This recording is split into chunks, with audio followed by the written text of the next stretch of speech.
1944 se creó el Fondo Monetario Internacional. Sus objetivos eran fomentar el desarrollo de la economía mundial, generando un fondo común de crédito para otorgar préstamos a los países que lo solicitasen. Para 1970, los bancos internacionales poseen un excedente de dinero que ofrecen en forma de créditos muy accesibles a los países de Latinoamérica. Las naciones del continente, dominadas en su mayoría por dictaduras militares, inician una etapa de endeudamiento sin freno.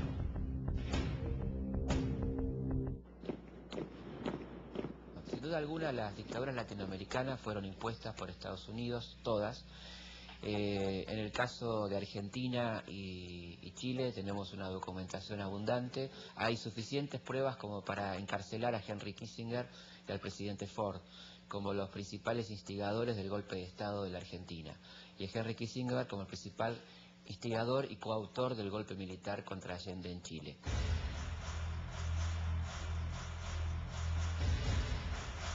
El golpe argentino viene siendo parte del reguero de golpes de Estado que comienza en América Latina en 1964, cuando los Estados Unidos llevan adelante el golpe contra el presidente João Goulart, que gobernaba Brasil en esa época. En la década del 70, la mayoría de las naciones de Latinoamérica se encontraban bajo gobiernos militares. Regímenes autoritarios que a través de las armas impusieron el terror, secuestrando y matando a la población opositora. Fueron esas mismas autoridades quienes tomaron créditos desde el exterior y comenzaron una etapa de endeudamiento sin fin. Si existe un plan para dominar la región, aquí se puso en marcha. Toda la gran máquina del poder mundial, en la que el Fondo Monetario juega un papel tan importante, pero que no es solo una máquina financiera, aunque es sobre todo financiera, pero es también militar, política, cultural. Yo creo que en el periodo ese de los años 70, en esos años de mugre y miedo, del terror militar en la mayoría de los países de América del Sur, bueno, pues que la máquina estuvo al servicio de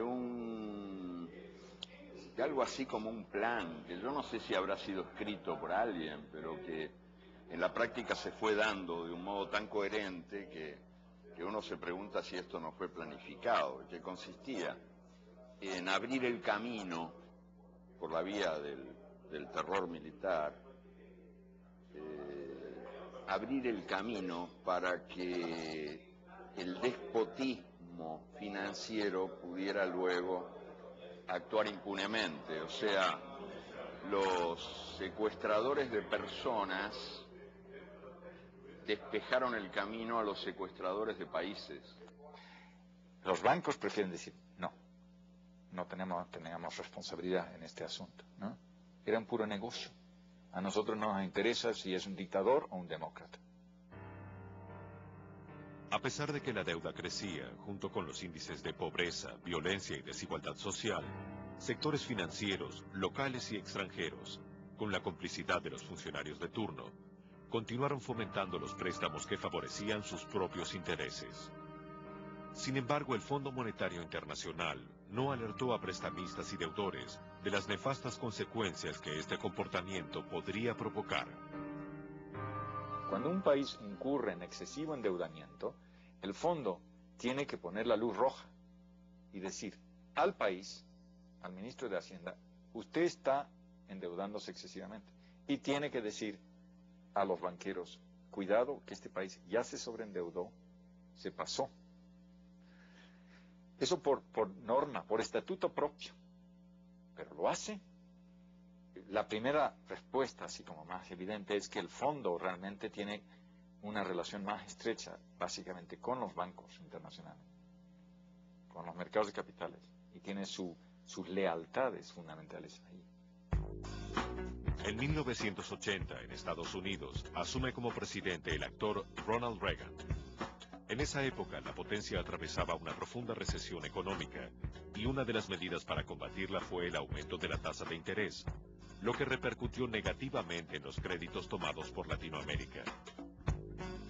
Cuando la banca transnacional tuvo que reciclar los petrodólares, lo hizo a tasas de interés bajas, 5%, 6% anual.